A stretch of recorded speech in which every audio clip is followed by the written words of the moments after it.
અમદાવાદમાં ભૂગર્ભ ગટરની સફાઈ સમયે કામદારોના મોતના મામલે હાઈકોર્ટમાં જાહેર હિતની અરજી પર સુનાવણી હાથ ધરાઈ, જેમાં એડવોકેટ જનરલે હાઈકોર્ટમાં ખાતરી આપી છે માર્ચ 2026 સુધીમાં ગટર સફાઈ માટે નવા 209 મશીનો ઉપલબ્ધ કરાવવામાં આવશે। સ્થાનિક સ્વરાજની સંસ્થાઓને ઉપલબ્ધ કરાવાશે મશીનો। મહાનગરપાલિકા અને નગરપાલિકામાં મોડલ ઓફિસરની નિમણૂક કરવામાં આવશે। ગટર ગુંગળામણથી મોત પામેલાના પરિવારજનો માટે વળતરની પણ માંગ કરવામાં આવી છે અને હજુ પણ કેટલાક કેસોમાં વારસદારોને વળતર ન મળ્યાની ફરિયાદ ઉઠી છે અને વળતર ન મળ્યું હોય તેવા પરિવારોની વિગતો કોર્ટે મંગાવી છે। આ અંગે વધુ માહિતી સંવાદદાતા રોનક વર્મા આપી રહ્યા છે। રોનક, જાણવા માંગે શું થયું સુનાવણી દરમિયાન?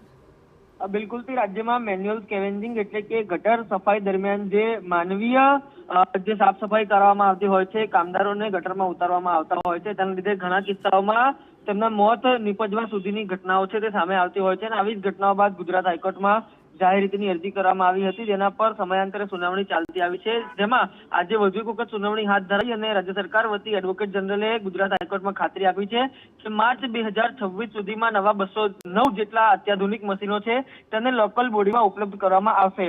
અત્યાર સુધીની સુનાવણીમાં અમદાવાદ શહેર ઉપરાંત જે અન્ય શહેરો છે તેની વાત કરાતી હતી, પરંતુ નગરપાલિકા વિસ્તારોમાં આ મુદ્દાને લઈને વધુ ધ્યાન આપવા માટે ટકોર છે તે કરવામાં આવી હતી અને તેને લઈને જે રિપોર્ટ છે તે રજૂ કરવામાં આવ્યો છે। આ ઉપરાંત જે લોકો મોત પામ્યા છે તેમને જે વળતર આપવામાં આવે છે તેને લઈને પણ એક ખુલાસો છે તે રાજ્ય સરકાર તરફથી કરવામાં આવ્યો છે, એટલે કે સમયાંતરે જ્યારે સુનાવણી હાથ ધરાય છે ત્યારે આ કિસ્સાને લઈને કેટલીક નવી વાતો સામે આવે છે તો કેટલાકને વળતર પણ ચૂકવ્યા હોવાની માહિતી છે તે કોર્ટમાં આપે છે। ત્યારે આજે જે માહિતી આપવામાં આવી છે તેમાં 209 જેટલા અત્યાધુનિક મશીનો છે તે વસાવીને નગરપાલિકાઓને આપવામાં આવશે તે પ્રકારની જાણ છે તે કરવામાં આવી છે।